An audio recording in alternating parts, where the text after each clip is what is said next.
Hello, good evening, and welcome back. So just a couple of days after the shooting in Germany, in Halle, we have this stabbing of 5 people in Manchester, Arndale. So very near to where I live, it's much closer to home, which is why I'm reporting on it, not just because it's front page news.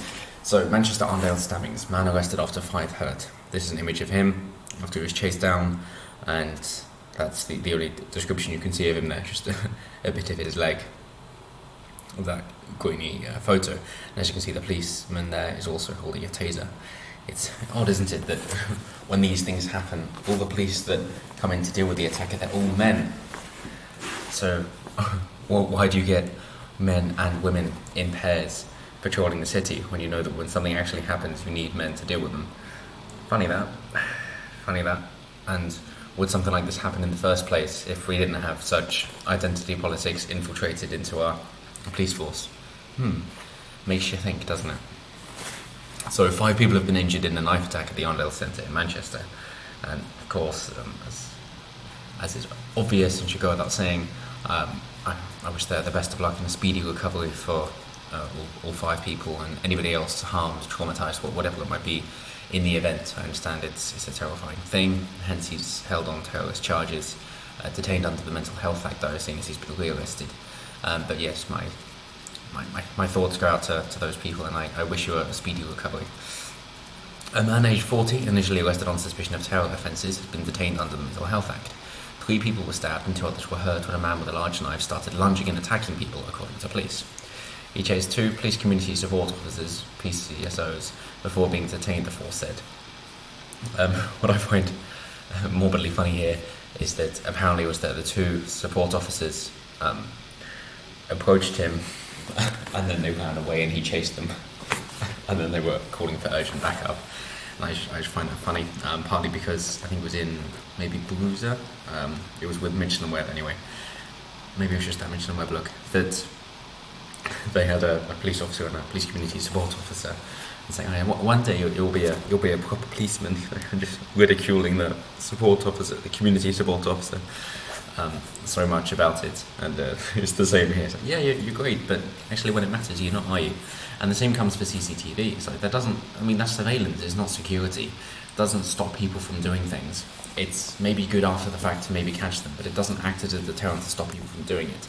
It doesn't work. All it does is it catches people who are doing things which shouldn't really be crimes, but are. It's those kind of things that they're then fined for. It's more morality policing than it is actual policing to prevent crimes. It could be somebody who's trying to get some nicotine inside, for example, or just having a drink of alcohol in a prohibited area. And sure, there are things that you wouldn't want to happen, but that's what CCTV stops, because there isn't a problem with the person doing it in the moment, so it doesn't matter. But because it's against the law in whatever local jurisdiction there is, then they can be caught later and prosecuted, and that's the point of them. It's the same for speed cameras, but don't get me started on them. The force of the man had been assessed by specialist doctors, and Greater Manchester Police believe he was acting alone. Investigations into the motives behind the attack are continuing. Intriguing, isn't it? All they can say is he's a man in his 40s. Similar thing with the German shooting. All they can say is it was a bad person, and yes, we can say that they're male. That's it, and we can say the age, because then it seems like we're helping.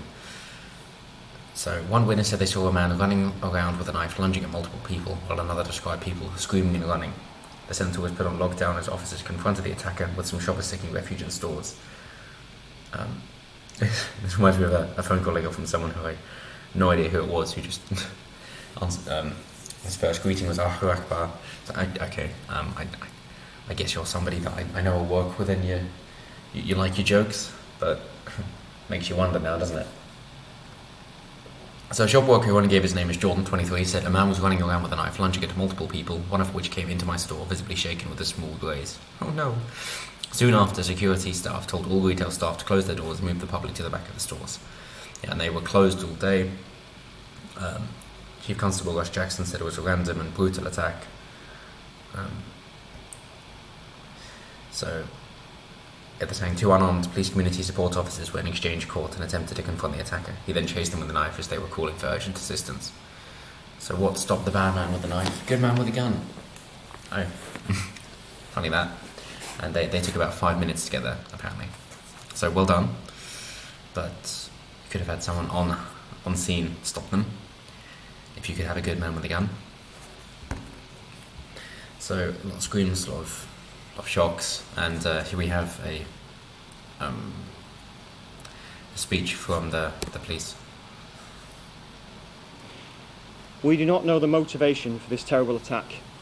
It appears random, is certainly brutal, and of course extremely frightening for anyone who witnessed it. We have arrested the man, a male in his 40s, on suspicion of terrorism because of the nature and circumstances of this attack. This is bound to bring back memories of the awful events of 2017. At this time, we do not believe that there is anyone else involved in this attack, but we will be constantly keeping this under review. So it's a male. Yes, it's a male man. Let's not. Hang on, wait. Not a male man, but a male man. There we go. Does that help? Does that help at all? It says it's terror, so it's designed to inflict fear then, and it's reminiscent of the Manchester arena bombings. So you can draw your own thoughts from that. One of the people who was affected by it said the police arrived extremely quickly, which was very lucky. Yes, almost in the metropolitan area where you have the most crime in Manchester, just by the Arndale, the police arrive very quickly. And you say that's lucky, which also goes to show how slowly police react further afield and due to cutbacks of police on the street, because now they're just going online to report hate crimes. So I'm sure they'd rather arrest me instead of a man with a knife, because hey, I will, or at least they would think I'd be a lot more harmless than a man with a knife. Yeah, so we got people chiming in from both sides of the political spectrum. People are hunkering in, and I will have a gander tomorrow when I'm around, because I was out working today, and we'll hopefully have some time tomorrow to have a look. See if I can talk to anybody, see how they felt. Probably not though. It says the Arndale is located close to Manchester Arena, kind of, it's the other side of the cathedral, where 22 people died in a terror attack in May 2017 when a bomb was detonated at the end of an Ariana Grande concert. So I suppose the right people were hit. Sorry, too soon, okay. The shopping centre was also damaged in a major IRA bomb in 1996. Yet another group which Corbyn supports. Yeah, well, they were against Britain, so of course he does. More than 200 people were injured when the 1,500 kilogram device left on a lorry on Corporation Street exploded, because that's where the cooperative headquarters are, as a fun fact. So that's the story for today. As we can see, crime is increasing, and there's things like this which people can't ignore. The same with the people I work with. They've also seen stabbings happen in front of them, but you know, they don't make the news. It's only when there's something like this that the police can't cover up that they go, okay, we're going to have to report on this, and it's going to have to be a news story because we can't hide this one. But if you look into the statistics of how this compares to other things that happen, it's just another week, really, because that's what Manchester has evolved to. It's in the top 10 most dangerous cities in the entirety of Europe. But again, you can draw your own conclusions why that happens, seeing what we know about conflict theory. But hey, that's what you get when Labour are in charge of your city. So thank you for watching, and as always, take defence classes, work out, so you can either defend yourself or you can learn very quickly. Thank you very much, and have a good evening.